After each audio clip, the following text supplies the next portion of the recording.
He was shot 6 times and lived to tell about it. New at 5 tonight, we're now hearing from one of the owners of the Vapor Room cannabis dispensary in San Francisco. Her longtime friend and the shop's co-owner was shot in an unprovoked attack outside their storefront on Monday. It's a miracle that Martin's alive, and it is a miracle that he is going to fully recover from this. 47-year-old Martin Olive faces a long road to recovery. The gunman who died after a standoff with police has been identified as 35-year-old Sarak Chong. There are still many ongoing questions about why this happened, the motive of the gunman, and what can be done to prevent something like this from happening again. KTVU's Ali Rasmus has a story. It's an incredible miracle that he's alive. And we're also managing a mystery, because we have no idea why someone would shoot him. Tina Gordon is talking about her longtime friend, business partner, and co-owner of the Vapor Room cannabis dispensary, 47-year-old Martin Olive. Olive was shot in an unprovoked attack Monday evening.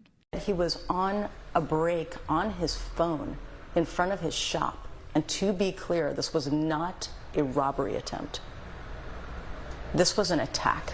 Gordon shared this freeze frame from her security camera and described what the full video shows. A man on an e-bike, park an e-bike in the street, get off this bike, and with a pistol in his hand, approach Martin and shoot him several times. No words exchanged, no provocation. Olive was shot 6 times and rushed to the hospital.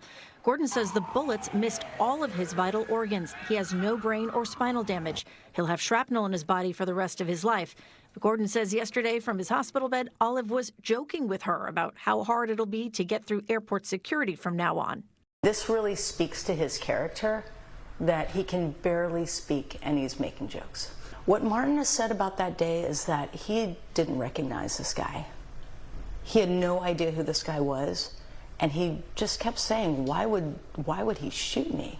Today, the San Francisco medical examiner identified the gunman as 35-year-old Sarak Chong. After shooting Olive, he ran into his apartment building next door. Hours later, Chong died in a shootout with police. Investigators told Olive that they recovered several other firearms in Chong's apartment.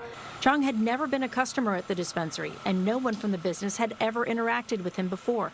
A Facebook post from several years ago under the group Missing and Homeless showed a younger picture of Chong reported missing by his family. The text reads, "Sarak suffers mental health issues. He has the mindset of a child," end quote. Questions with no simple answers. For now, Olive's friends and family are rallying to support him with a GoFundMe page and a steady stream of visits to the hospital. The Vapor Room is the oldest running dispensary in San Francisco, going back more than 20 years. Olive's considered a pioneer in the field with a large community behind him.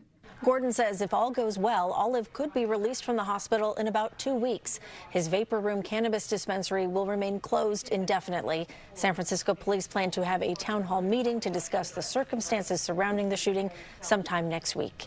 Ali Rasmus, KTVU, Fox 2 News.